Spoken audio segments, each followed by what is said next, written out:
કાર્યક્રમમાં સહભાગી થવા પધારેલા મારાથી મોટા મારા વડીલો તેમજ મારાથી નાના ભૂલકાઓ, આપ સર્વને માનાવાડા પ્રાથમિક શાળાની વિદ્યાર્થી હું પંચાસરા માયાબેન ભૂપતજીના સાદર પ્રણામ સાથે સ્ત્રી શક્તિનો પરિચય આપતું મારું નાનકડું વક્તવ્ય રજૂ કરવા જઈ રહી છું. તો આપ સર્વ મને શાંતિથી સાંભળશો તેવી આશા સાથે હું મારું વક્તવ્ય શરૂ કરું છું. આજની સ્ત્રીઓ નિર્ભર નથી, તે દરેક બાબતમાં આત્મનિર્ભર અને સ્વતંત્ર હોય છે અને પુરુષ સામે સમક્ષ બધું કરવા સક્ષમ છે. આપણે મહિલાનું સન્માન લિંગના કારણે નહીં પરંતુ તેમની પોતાની ઓળખ માટે કરવું જોઈએ.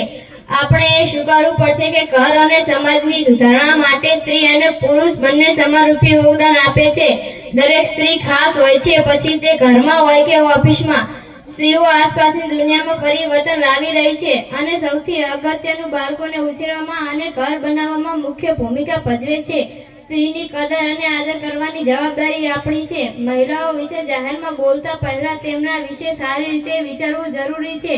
જ્યારે તમે સાર્વજનિક સ્થળે સારી લાગણી અને વિચારો સાથે બોલશો તો મહિલાઓને પણ તે ગમશે અને તમારું પણ સન્માન થશે.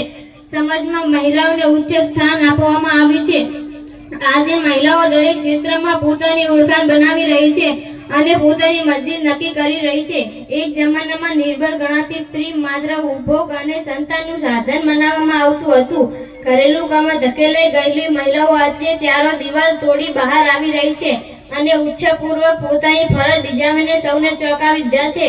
21મી સદીઓ સ્ત્રીના જીવનમાં ખુશી સંભાવનાઓ લઈ આવી રહી છે. મહિલાઓ તેમની શક્તિને ઓળખવા લાગી છે. તેઓ તેમના અધિકારો પ્રત્યે જાગૃત બની રહી છે. ઘરના કામકાજ સાથે સાથે અન્ય મહત્વના પડકારજનક ક્ષેત્રોમાં પુરુષો સામે ખંભે ખંભા મિલાવી આગળ વધવાની ભાવના સ્ત્રીઓમાં હોય છે. આજની નારી બની નારાયણી, આગ બળે આગળ વધતી, કુટુંબ કાજે સંઘર્ષ કરતી, પગ પર થાતી નારી, શક્તિ સ્વરૂપ પામે વંદન. જય હિન્દ.